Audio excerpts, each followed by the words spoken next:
जाज़ाकल्लाह। और ये चटनी किसकी है? मूली के पत्तों की। वाह भाई वाह, मूली के पत्तों की चटनी।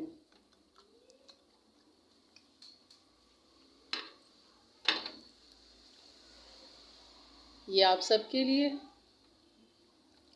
बहुत अच्छे भाई, बहुत अच्छे। ओह, बहुत ही उम्दा चटनी है मूली के पत्तों की। मूली के पत्तों में हल्की से खटास भी है। हाँ, वो नींबू डाला है ना। बहुत जाएगा, बहुत अच्छा है। ये देखें, मूली के रेशे नज़र आ रहे हैं। मतलब ना आटा गूंदने की अलग से ज़रूरत है, ना मूली की भुजिया अलग से बनाने की ज़रूरत है। शॉर्टकट रेसिपी मेरे चैनल पे ही मिलेगी आपको। और ये चटनी कैसी है? लाजवाब है ना मिर्ज़ा? हाँ, चटनी का जवाब नहीं है। अस्सलाम वालेकुम। उम्मीद करती हूँ आप सब खैरियत से होंगे। अल्हम्दुलिल्लाह मैं बिल्कुल ठीक हूँ। अल्लाह ताला हम सबको अपनी हिफ्ज़-ओ-मान में रखे। हर दुख बीमारी परेशानी से, हर मौजी मर्ज़ से अल्लाह ताला हम सबको महफूज रखे। आमीन सुम्मा आमीन। तो आप देख के समझ गए होंगे कि मैं मूली के पराठे बनाना सिखा रही हूँ। और ये बहुत आसान, बहुत झटपट बनने वाली रेसिपी है ये। और बिल्कुल आपको अलग से आटा नहीं गूंदना पड़ेगा, अलग से मूली की भुजिया जैसे अलग से बनानी नहीं पड़ेगी, ना ही मूली का पानी निकालना पड़ेगा कि निचोड़ निचोड़ के नमक लगा के इसका पानी निकालें या 1-2 घंटे रखें इसको पानी निकालें। बिल्कुल झंझट नहीं है। यकीन करें, मेरे इस चैनल पे आपको इसी तरह की शॉर्टकट और फ़ायदेमंद, सेहतमंद रेसिपी आपको मिलेंगी जो आपको फ़ायदा देंगी। तो बनाना आसान और फिर खाना तो लाजवाब है। तो यहाँ मैंने 1 किलो मूली ले ली थी। और यहाँ ये देखिए मोटा कद्दूकश है ये। एक तो होता है बारीक कद्दूकश जिसे गाजर का हलवा हम बनाते हैं, और एक होता है थोड़ा सा मोटा ये। तो यहाँ हमने मोटा कद्दूकश लेना है यहाँ पर।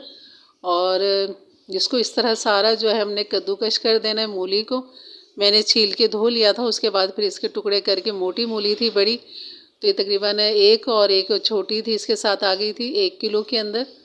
और यहाँ इसको मैंने सारी मूली को इस तरह ये कद्दूकश कर लिया था, मोटा कद्दूकश। तो इससे ये फ़ायदा होता है कि मूली एकदम घुलती नहीं है, एकदम मैश नहीं होती, और ये पराठों में बेहतरीन रहती है इस तरह की मूली। तो आपने इसी तरह मोटे कद्दूकश करना है। और इसके साथ जो इसके लवाजमात जाएंगे वो ये हैं: आधी गड्डी हरा धनिया, 4 हरी मिर्चें ले लें, 1 टेबल स्पून मैंने सफ़ेद ज़ीरा और 1 टेबल स्पून कुटी हुई लाल मिर्च और हाफ़ टी स्पून हल्दी। और नमक जाएगा इसमें हस्बे जाएगा, 1 टीस्पून मैंने डाल दिया था भर के। तो ये इसके मसाले हैं। और अगर आप मिर्च इसमें कम ज़्यादा करना चाहें कर सकते हैं। लहसुन मिर्च की इसमें चटनी डाल सकते हैं। अगर लहसुन मिर्च की चटनी डालेंगे तो आप इसके अंदर कुटी हुई मिर्च और बस कुटी हुई मिर्च नहीं डालेंगे, खाली आप चटनी डालेंगे तो कुटी हुई मिर्च की फिर ज़रूरत नहीं है। लेकिन हरी मिर्च, हरा धनिया लाजमी डालिएगा। हरा धनिया मैं बारीक काट रही हूँ यहाँ पर पत्ते इसके, और डंठल भी हैं इसके। और हरी मिर्चों को भी मैं बीच में से इस तरह चाक करके, ये पतली है तो सिर्फ एक ही कट लगा रही हूँ। अगर आपके पास मोटी है तो आप उसमें 3-4 कट लगाएं।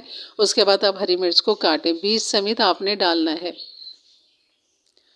तो यहाँ फ्लेवर इतना अच्छा आता है हरी मिर्च का। और जो इसकी चटनी आपको बनाना सिखाऊंगी, आप यकीन करें कि एक तो मैंने महारानी चटनी सिखाई थी आपको, उसके बाद ये दूसरी चटनी है। इंशाल्लाह आगे बहुत सारी चटनी आएंगी। मेरी एक व्यूवर्स हैं, उन्होंने फरमाइश की कि रमज़ान आने वाले हैं तो आप मुख्तलिफ़ चटनियाँ सिखाएं। तो मेरे चैनल से जुड़े रहें, इंशाल्लाह आपको बहुत सारी चीज़ें ऐसी मिलेंगी जो आपके रमज़ान में काम आएंगी और शॉर्टकट होंगी, फ़ौरन बनने वाली होंगी और रखने वाली भी होंगी कि आपने बना के रखी और आप इस्तेमाल करें। तो फ्रोज़न चीज़ें भी होंगी इंशाल्लाह। तो मेरे चैनल से जुड़े रहें। तो यहाँ ये हल्दी थी, हाफ़ टी स्पून ये मैंने डाल दिया था। और ये नमक हस्बे ज़ायक़ा नमक डाल दें, मैंने 1 टीस्पून डाल दिया भर के। और यहाँ हम करेंगे अब इसको मिक्स। पहले हम खाली से मिक्स करेंगे। ये देखें मसाले देखें। अच्छा चले, अभी मिक्स नहीं करेंगे, अभी हम यहाँ पर आपको दिखाते हैं चटनी। तो ये चटनी के मसाले हैं, ये हैं देखें इसके पत्ते, मूली के पत्ते। और ये मूली के पत्ते देखिए यहाँ से तोड़ेंगे। एक तो ये आगे बड़े बड़े होते हैं, ये बड़े नहीं चाहिए हमें, हमें ये छोटे पत्ते चाहिए बस। ये डंठल के ऊपर की तरफ जो छोटे पत्ते होते हैं यही चाहिए, क्योंकि इसमें बहुत अच्छा फ्लेवर होता है और बड़े पत्तों के अंदर स्ट्रॉन्ग फ्लेवर होता है जो इतना अच्छा नहीं लगता। आपने छोटे पत्ते तोड़ने हैं खाली। और इसके साथ ये हरी मिर्च आप हस्बे ज़ायक़ा ले लें, मैंने यहाँ 4 से 5 अदद ले ली। और थोड़ा सा पुदीना ले लिया था और आधी गड्डी हरे धनिए की, नमक और सफ़ेद ज़ीरा 1 टीस्पून ले लिया था। अच्छा, यह लहसुन देख के मुझे याद आया कि मेरे पास फ्रोज़न लहसुन है, हरा लहसुन जो आजकल सर्दियों में आया हुआ है, तो मैंने ये लाके कुछ फ्रीज़ कर लिए थे। तो मुझे याद आया कि हरा लहसुन ही डालती हूँ, क्योंकि मौसम से फ़ायदा उठाना चाहिए, मौसम की सब्जियों से फ़ायदा उठाना चाहिए। तो मैंने फिर ये लहसुन निकाल दिया था और इसके साथ मैंने ये हरा लहसुन डाल दिया था, क्योंकि ये लहसुन तो हम 12 महीने इस्तेमाल करते हैं और ये हरा लहसुन सिर्फ सर्दियों में ही आता है। और ये मैं कुछ रमज़ान के लिए भी फ्रोज़न करके रखती हूँ इस तरह की, ताकि चटनियों में मेरे ये काम आए, क्योंकि इसके इतने फ़ायदे हैं लहसुन के। अगर आप सर्च करके निकालेंगे तो आपको लहसुन के फ़ायदे यकीन करेंगे, बस आप कहेंगे कि लहसुन ही खाना है। तो यहाँ मैंने आटा ले लिया था तकरीबन आधा किलो से ज़्यादा, और यहाँ कोई मतलब हिसाब नहीं है आटे का कि हमने इसमें आटा कितना डालना है। यहाँ करेंगे मिक्स अच्छी तरह मसालों को ऊपर नीचे करके, क्योंकि इसमें फिर हमने आटा इतना डालना है जितना इस मूली को चाहिए। और इसमें पानी बिल्कुल भी नहीं जाएगा, सिर्फ जो मूली का पानी है अपना, जो एक अच्छा खासा पानी होता है, बस हमने उसी में ही आटा गूंदना है। तो जितनी मूली इतना ही आटा, यानी कि 1 किलो मूली नहीं, जितना मूली का पानी हमें चाहिए इस आटा गूंदने के लिए, बस हमें इतना ही आटा लेते रहना है। थोड़ा थोड़ा डाल के इसे मिक्स करते जाना है। और आटा हमने थोड़ा सख्त गूंदना है, क्योंकि अगर हम नरम गूंदेंगे फिर हम इसको ठहराने के लिए रख देते हैं तो वो आटा हो जाता है फिर नरम। जब आप उसे पेड़े बनाने के लिए, पकाने के लिए हाथ ही लगाएंगे तो आपको अंदाज़ा होगा कि आटा तो बहुत पतला है। तो यहाँ हमने आटे को सख्त गूंदना है, क्योंकि मूली का जो है वो पानी काफ़ी अच्छा खासा होता है, वो बाद में भी रिलीज़ हो रहा होता है। तो हमें इस आटे को ज़रा सख्त गूंदना है। तो इस तरह मिक्स करते रहें। वीडियो को एंड तक देखिएगा ताकि आपको एक एक चीज़, एक एक स्टेप आपको समझ में आए और आपको बनाना आसान हो जाए। तो यहाँ मैं रोक रोक के देख रही होंगे कि मैं आटा मिलाती जा रही हूँ और गूंदती जा रही हूँ, मिलाती जा रही हूँ, गूंदती जा रही हूँ। तो आपने भी इसी ही तरह करना है। और इसमें पानी नहीं जाएगा बिल्कुल भी, बस इसके अपने ही पानी में ये बहुत अच्छा आटा गूंद जाता है। तो आपने इसी तरह करना है, इसी तरह मुट्ठियाँ लगानी है, इसी तरह इसको अच्छी तरह मिक्स करना है, ताकि हर चीज़ जो है वो यकजान हो जाए, मिक्स हो जाए अच्छी तरह। गूंदने के बाद अब मतलब आप बीच में नमक भी चेक कर सकते हैं कि नमक तो कहीं कम नहीं है, क्योंकि नमक से ही जायका निकल कर आता है। तो 1 टीस्पून जो मैंने डाला था वो बिल्कुल सही था इसके अंदर क्वांटिटी इसकी नमक की। तो आप अगर 1 किलो, 2 किलो या 3 किलो मूली के पराठे बनाते हैं तो फिर आप उसी हिसाब से उसके अंदर नमक डालिएगा। तो नमक का ज़्यादा ख्याल रखिएगा, क्योंकि पराठे का जो फ्लेवर निकल कर आता है वो नमक की वजह से भी निकल कर आता है। और नमक कम होगा तो बिल्कुल जैसे हंडिया में मज़ा नहीं आता, इसी तरह पराठों का भी यही हिसाब है। तो यहाँ आटा मेरा तकरीबन गूंद चुका था। मुझे लग रहा था कि हाँ बेहतर हो गया है, इतना इतना काफ़ी है। तो मैंने अच्छा सख्त रखा था आटा, और यहाँ पर ये देखें बिल्कुल बेहतरीन हो गया था। कोई घी तेल कुछ भी नहीं डाला, सिर्फ इसको मैं गूंद रही हूँ। तो ये इतना गूंदना है आपने कि बिल्कुल इस तरह क्रीमी जैसा हो जाए, जैसे कि नॉर्मल आटा हम गूंदते हैं। और आपने इसको कम से कम 10 से 15 मिनट आपने इसको ढक के रख देना है। उसके बाद आपने बनानी है इसके पराठे। ये देखें सिर्फ इतना ही आटा बचा है इसके अंदर, बाकी सारा आटा इसके अंदर जा चुका है जितनी ज़रूरत थी। तो यहाँ पर अब मैं इसको साफ़ करके किनारे इसके, और इसको ढक के रख दूँगी 10 से 15 मिनट, 20 मिनट। यहाँ आटे को मैंने तकरीबन 20 से 25 मिनट छोड़ दिया था। उसके बाद फिर मैंने जब पेड़े बनाए तो यकीन करें बिल्कुल बैलेंस में था आटा, जितना सख्त था इतना नहीं था, उससे नरम हो चुका था। ये देखिए कितना नरम हो चुका है ये। तो यहाँ मैंने जो पेड़े लिया है वो तकरीबन थोड़ा सा बरकती पेड़ा लिया है। बरकती से मतलब थोड़ा सा बड़ा पेड़ा बनाऊंगी, बड़ी रोटी बनाऊंगी, क्योंकि तवा जो है मेरा वो बड़ा है। और यहाँ आप अपने तवे के हिसाब से, जिस तरह आप छोटी रोटी, बड़ी रोटी, पतली रोटी खाते हैं उसी हिसाब से बनाइएगा।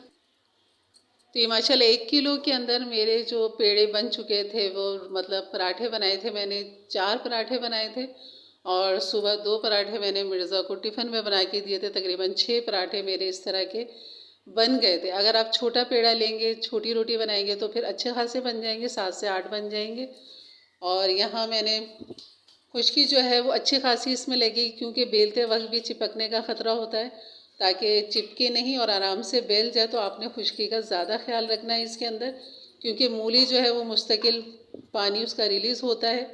और इस तरह आपने खुश्की लगा के इसको बेलना है मज़ीद। और ये देखें बिल्कुल भी नहीं चिपकेगा, ना बेलन पे ना चकले पे। तो आपने इसी तरह इसको रोटी को खुश्की लगा के बेलना है। इतनी नहीं खुश्की कि वो बिल्कुल ही तवे पे भी नज़र आए और खाते हुए भी पता लगे कि हाथों में आ रही है। बस बैलेंस में आपने खुश्की को लगाना है और इस तरह आराम से ये बेल जाती है, कोई परेशानी नहीं होती। तो यकीन करें मिर्ज़ा आ चुके थे जब मैं ये पराठा बनाना मैंने स्टार्ट किए थे, और मुंह धोते हुए कह रहे थे कि बेगम बस एक पराठा बनाना मेरे लिए, क्योंकि मैंने देर से रोटी खाई है, भूख इतनी नहीं है, और अगर बाद में लगेगी तो फिर मैं आपसे कह दूँगा। लेकिन मैं उस टाइम जो है पराठा तकरीबन मैंने 3 डाल दिए थे और चौथा मैंने जो था तवे पे डाल दिया था। मैंने कहा मिर्ज़ा चलें ठीक है, अभी तो मैंने बना लिया, अभी मैं 5वां भी बना ही रही थी तो मैंने वो रोक दिया था। 2 पेड़े मैंने रोक दिए थे जो मैंने फिर सुबह इनको टिफ़िन में दिए थे। और जब खाने बैठे हैं तो यकीन करें कि खाते ही चलेगा। और हरी चटनी के साथ जो इसकी चटनी बनेगी जो बहुत ही लाजवाब होती है, और ये कह लें कि बस चटनी की वजह से मूली के पराठे आप कहेंगे कि बस खाए चले जाएं, खाए चले जाएं, इतने मज़े के होते हैं। तो आपने घी तेल डाल के इसको बिल्कुल क्रिस्पी करना है पराठे को, और खूब अच्छी तरह आपने सेकना है इसे, क्योंकि जब तक ये क्रिस्पी नहीं होंगे यकीन करें मज़ा नहीं आता। बाद में तो खैर ये हो जाते हैं नरम रखने की वजह से, लेकिन जब आप खाएंगे गर्मा गर्म खाएंगे तो बस मज़ा आ जाता है फिर इन पराठों का, मूली के पराठों का। और इसके साथ अगर इसकी ही चटनी हो मूली के पत्तों की तो वो लाजवाब हो जाती है। और यही चटनी आप पकोड़ों के साथ, समोसों के साथ, किसी भी चीज़ के साथ आप जो होती हैं खाने, चटनी इसकी बगैर नहीं खाई जाती, वहाँ ये चटनी बेहतरीन है। तो यहाँ ये चटनी का इस्तेमाल आपको सिखा दिया कि किस तरह बनानी है। तो ये अभी 2 चटनियाँ आ चुकी हैं, इंशाल्लाह आगे बहुत सारी चटनियाँ आने वाली हैं। और यहाँ ये पराठा जो होता है देखें, इसके इतना आपने गोल्डन करना है, दरमियानी आंच पे रखना है, तेज़ आंच पे नहीं, ताकि मूली भी अच्छी तरह पक जाए और पराठा भी अच्छी तरह सिक जाए।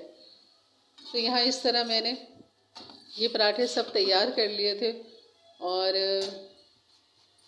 मिर्ज़ा ने फिर रात को सोने से पहले खूब चहलकदमी करी थी ये पराठा खाने के बाद उन्होंने काफ़ी चहलकदमी करी, कह रहे बेगम मज़े मज़े में मैं पराठे खा गया और मुझे अंदाज़ा ही नहीं हुआ कि, मैंने कहा नहीं अल्लाह हज़म करेगा, क्योंकि लहसुन की चटनी है, लहसुन, हरे लहसुन भी है उसके अंदर, मूली के पत्ता भी है जो कि हज़म करता है मूली को।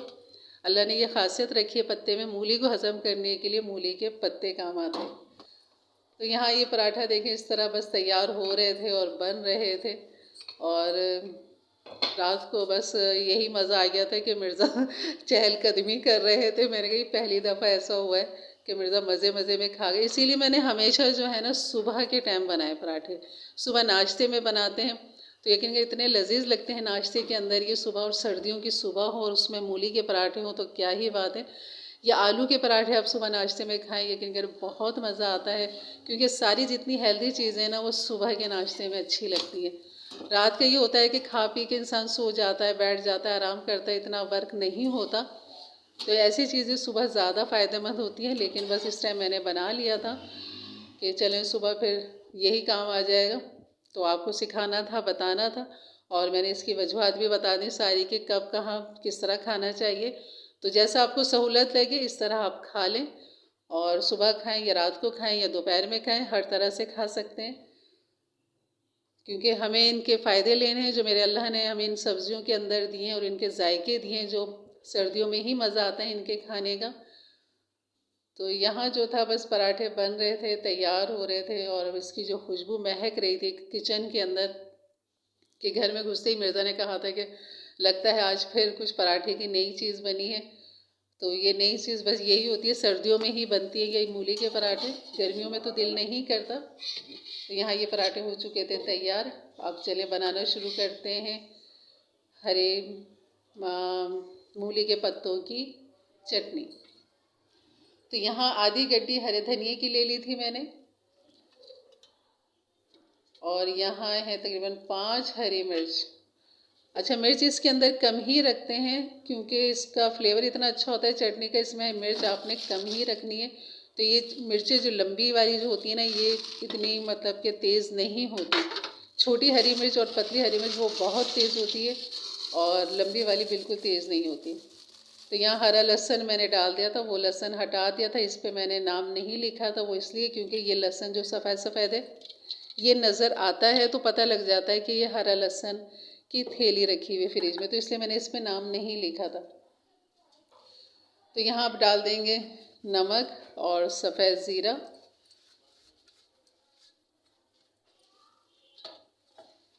और ये है मूली के पत्ते, छोटे छोटे पत्ते। ये ट्रे जो थी ना ये ऊपर हमारे जो किराएदार आ चुके हैं, ने हमारे तो नहीं, हम खुद भी किराएदार हैं, तो उनकी ट्रे थी। उन्होंने मुझे दोपहर में शलजम के पराठे और चटनी भेजी थी। उन्होंने बहुत लजीज पराठे थे उनके भी, शलजम के पराठे पहली दफ़ा खाए थे मैंने शलजम के पराठे। तो ये उन्हीं की ट्रे थी और ये मुझे बहुत अच्छी लग रही थी ट्रे, तो मैंने सोचा अपनी चटनी इसी में सजाऊं क्योंकि ये ट्रे तो वापस चली जाएगी।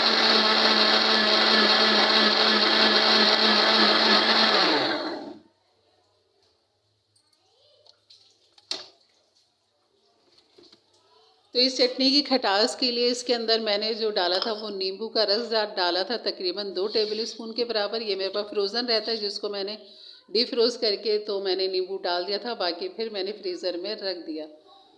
तो इस तरह नींबू भी रस निकाल के आप रख सकते हैं और वक्त बेवक्त आपको ज़रूरत के टाइम आपके पास चीज़ होती है मौजूद तो आप निकालें और इस्तेमाल करें। यहाँ ये चटनी में सिर्फ वही आधा कप पानी डाला था और मैंने रोक रोक के चलाया था ग्लेंडर, ताकि ये चटनी में मज़ीद पानी नहीं डालना पड़े और ये इतना ही गाढ़ा होना चाहिए जितना आपको नज़र आ रहा है।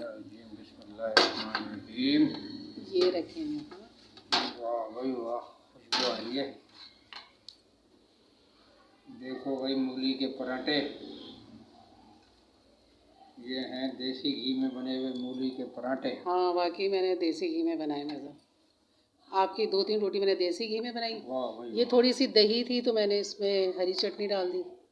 बहुत अच्छा किया, बहुत अच्छा किया। दही के साथ ही मज़ा आता है। ग्रीन चटनी बनी हुई है और मूली के पराठे, सर्दी की सौगात। वैसे ज़्यादातर हमने जो है वो सुबह के नाश्ते में खाया है ना। जी जी, बिस्मिल्लाहिर्रहमानिर्रहीम।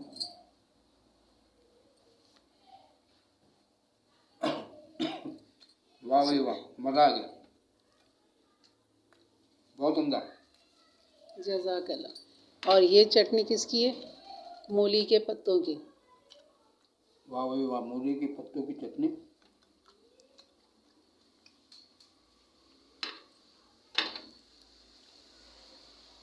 ये आप सबके लिए। बहुत अच्छे भाई, बहुत अच्छे। ओह, बहुत ही उम्दा चटनी है मूली के पत्तों की। मूली के पत्तों में हल्की से खटास भी है। हाँ वो नींबू डाला है ना। बहुत जायका बहुत अच्छा है। ये देखें मूली के रेशे नज़र आ रहे हैं। मतलब ना आटा गूंदने की अलग से ज़रूरत है, ना मूली की भुजिया अलग से बनाने की ज़रूरत है। शॉर्टकट रेसिपी मेरे चैनल पे ही मिलेगी आपको। और ये चटनी कैसी है? लाजवाब है ना मिर्ज़ा? हाँ, चटनी का जवाब नहीं है। बहुत अच्छी चटनी बनाई है यार, भूख खुल गई।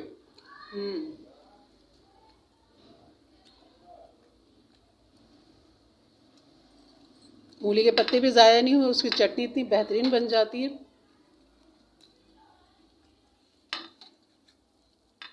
वाह भाई वाह, बड़े शानदार भाई, जवाब नहीं।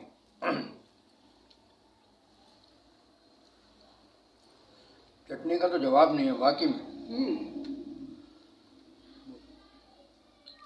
और सलीम गए हुए हैं,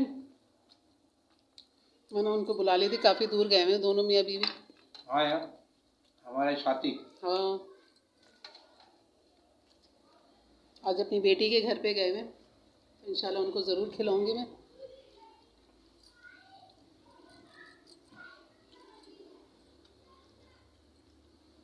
लाइए भाई लाइए, एक पराठा और निकालें। जवाब नहीं है भाई, जवाब नहीं। तो यकीन करें कि मिर्ज़ा ने एंड तक इसी चटनी के साथ अपना पूरा पराठा खाया है और एंड तक इसी चटनी के साथ खाते रहे, रायते को हाथ तक नहीं लगाई। इतने मज़े की चटनी थी ये। तो मेरे चैनल के साथ जुड़े रहें और लाइक कर दें। मेरे चैनल को पसंद आई है तो इंशाल्लाह मिलते हैं एक अच्छी वीडियो के साथ। तब तक के लिए इजाज़त दें। अपना बहुत सारा ख्याल रखें। अल्लाह हाफ़िज़।